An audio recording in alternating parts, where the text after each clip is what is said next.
कम उम्र की शादी ये एक ऐसा मौजू है जिस पर इन दिनों हमें बहुत ज़्यादा सुनने को और देखने को मिल रहा है। अगर हम प्रिंट मीडिया की बात करें तो भी, अगर हम इलेक्ट्रॉनिक मीडिया की बात करें तो भी, और अगर हम सोशल मीडिया की बात करें तो भी हमें हर तरफ ये शोर सुनाई देता है कि आखिर एक बच्चे की किस उम्र में हमें शादी करनी चाहिए। इसी मौजू को लेकर जब पंजाब असम्बली में जो एक बिल पेश किया गया है उसके ऊपर एक दबंग तकरीर की है पंजाब की वज़ीर इत्तलात अज़मा बुखारी साहिबा ने, और उन्होंने इस तकरीर में क्या कहा, आइए ज़रा पहले हम उस तकरीर को सुनते हैं, फिर उसके ऊपर बात भी करते हैं। जो लोग आज जिन बच्चियों की इस चाइल्ड मैरिज के ऊपर जो है वो पाबंदी नहीं चाहते हैं, क्या अपनी अपनी बेटियों की शादियां 9 साल और 11 साल की उम्र में करना पसंद करेंगे? जिन्होंने इसके ऊपर डिसेंट नोट दिए हैं, क्या उनकी अपनी बेटियों की शादी 20-25 साल की उम्र में नहीं हुई है? आपकी अपनी बच्चियों की शादियां 20 साल 25 साल जब वो मैच्योर हो जाती हैं, जब वो अपनी पढ़ाई कंप्लीट कर लेती हैं, जब वो अपना करियर परस्यू कर रही होती हैं, आप अपनी बच्चियों की शादियां तब करें। लेकिन दूसरों की बच्चियों की शादियां हमें कल्चरली ये करना है, हमें कबीले को देखना है, फिर वो अपने ऊपर भी रूल लागू होने चाहिए। अब इसमें अज़मा बुखारी साहिबा ने जो एक नुक्ता उजागर करने की कोशिश की है और उन लोगों को ये बताने की कोशिश की है कि अगर वो खुद अपनी बच्चियों की जो शादी है वो मैच्योरिटी के बाद करते हैं, यानी कि उनकी उम्र इस कदर हो जाती है कि वो ज़िंदगी के उतार चढ़ाव को समझ पाती हैं या अपनी तालीम को मुकम्मल कर लेती हैं, या उनके अंदर जब ये सलाहियत होती है और उनकी उम्र इस हद तक बड़ी हो जाती है कि वो घरेलू मामलात को समझने के काबिल हो जाती हैं, अगर उनकी शादी वो उस वक्त करते हैं तो फिर ये कानून सब के लिए बराबर होना चाहिए। यानी चाहे कोई मेजॉरिटी में है या कोई मिनॉरिटी में है, ये कानून सब के लिए बराबर होना चाहिए। और अगर देखा जाए तो ये बाइबल का कानून भी है, यानी कि एक बच्चा या एक बच्ची उसकी उम्र जब इस लायक हो जाए या वो इस उम्र को पहुंच जाए कि वो इन ज़िंदगी के सारे उतार चढ़ाव को समझने के लायक हो जाए, तभी उसकी शादी करनी चाहिए। क्योंकि आप इस बात को सुनकर हैरान भी रह जाएंगे कि किताब मुक़द्दस में शादी की उम्र का ज़िक्र मौजूद नहीं है, लेकिन बहुत से हवाला जात और शादी ब्याह के हवाले से अगर आप जितने भी हवाला जात कलाम खुदा में से उठाकर देख लें, वो सारे के सारे आपको इसी बात की तरफ लेकर जाएंगे कि एक बच्चे की उस वक्त शादी होनी चाहिए जब वो ज़हनी तौर पर भी मज़बूत हो, जब वो जिस्मानी तौर पर भी मज़बूत हो, और जब वो इस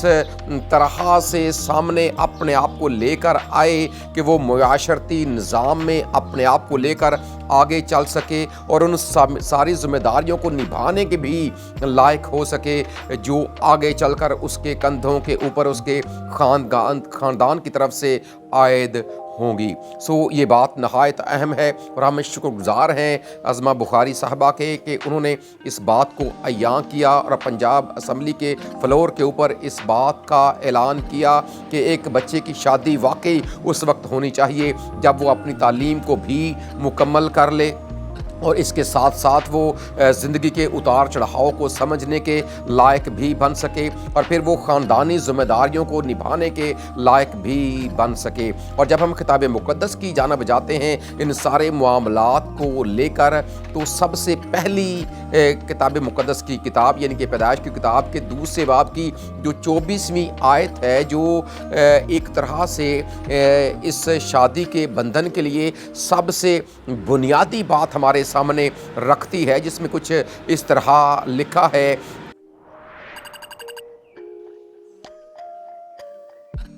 कि जो एक शख्स है वो अपने माँ बाप को छोड़ेगा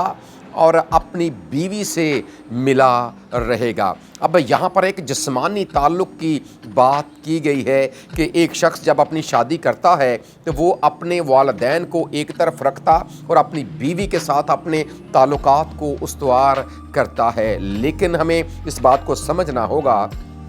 کہ یہاں پر محض جسمانی تعلق کی بات نہیں کی گئی، بلکہ یہاں پر یہ بات کی گئی ہے کہ وہ اس لائق بھی ہو کہ وہ اپنے جب خاندان کی تشکیل کرنے کے لیے جا رہا ہے، خاندانی معاملات کو آگے لے کر بڑھ رہا ہے، تو پھر وہ صرف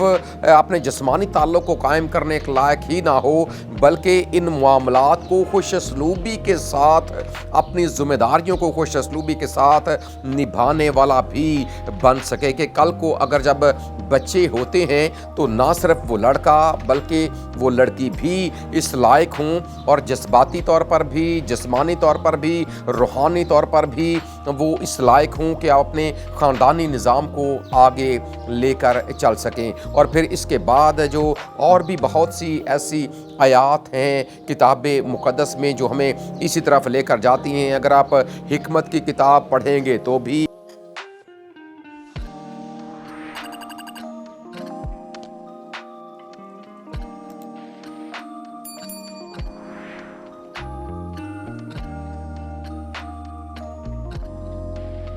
یا پھر اس کے ساتھ ساتھ اور بہت سی ایسی باتیں ہیں۔ اور اگر آپ مقدس پولس رسول کے خطوط کی بات کر لیں، اگر آپ پہلے کرنتھیوں کے 7ویں باب کی 9ویں آیت کی بات کر لیں،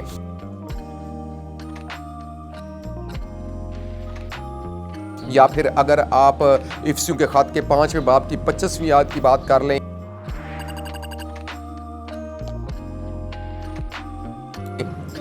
تو یہ حوالہ جات ہمارے سامنے اسی بات کو رکھتے ہیں کہ شادی کے بندھن کو نبھانے کے لیے ضرور ہے کہ ایک شخص اس لائق ہو کہ وہ ان سارے معاملات کو سمجھتا ہو، وہ اس قدر میچور ہو کہ اپنی ان ذمہ داریوں کو آگے لے کر آ سکے، اور وہ نہ صرف جسمانی طور پر بلکہ اس کے ساتھ وہ روحانی طور پر، اور اس کے ساتھ وہ معاشرتی طور پر، اور اس کے ساتھ وہ معاشرتی طور پر بھی اتنا استحکام اس میں ہو کہ وہ ان ساری ذمہ داریوں کو بخوبی نبھانے والا بنے، تاکہ وہ اپنے معاشرے میں ایک بہترین کردار ادا کر سکے۔ اور سب سے بڑھ کر ہمیں چونکہ اپنے خدا پر بھروسہ اور توکل کرنے کی ضرورت ہے، اور خدا کا پاک کلام ہمارے سامنے اس بات کو رکھتا ہے کہ ہم نے محض جذبات ہی کو سامنے نہیں رکھنا، بلکہ اس کے ساتھ خدا نے ہمیں عقل بھی دی ہے، خدا نے ہمیں روح بھی دی ہے، اور ہم نے اس کی رہنمائی میں بھی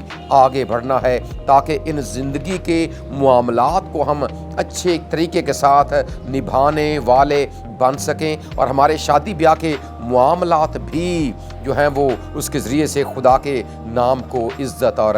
جلال مل سکے۔ ہمارا خدا ہمیں ایسا ہی کرنے کا فضل عطا کرے، آمین۔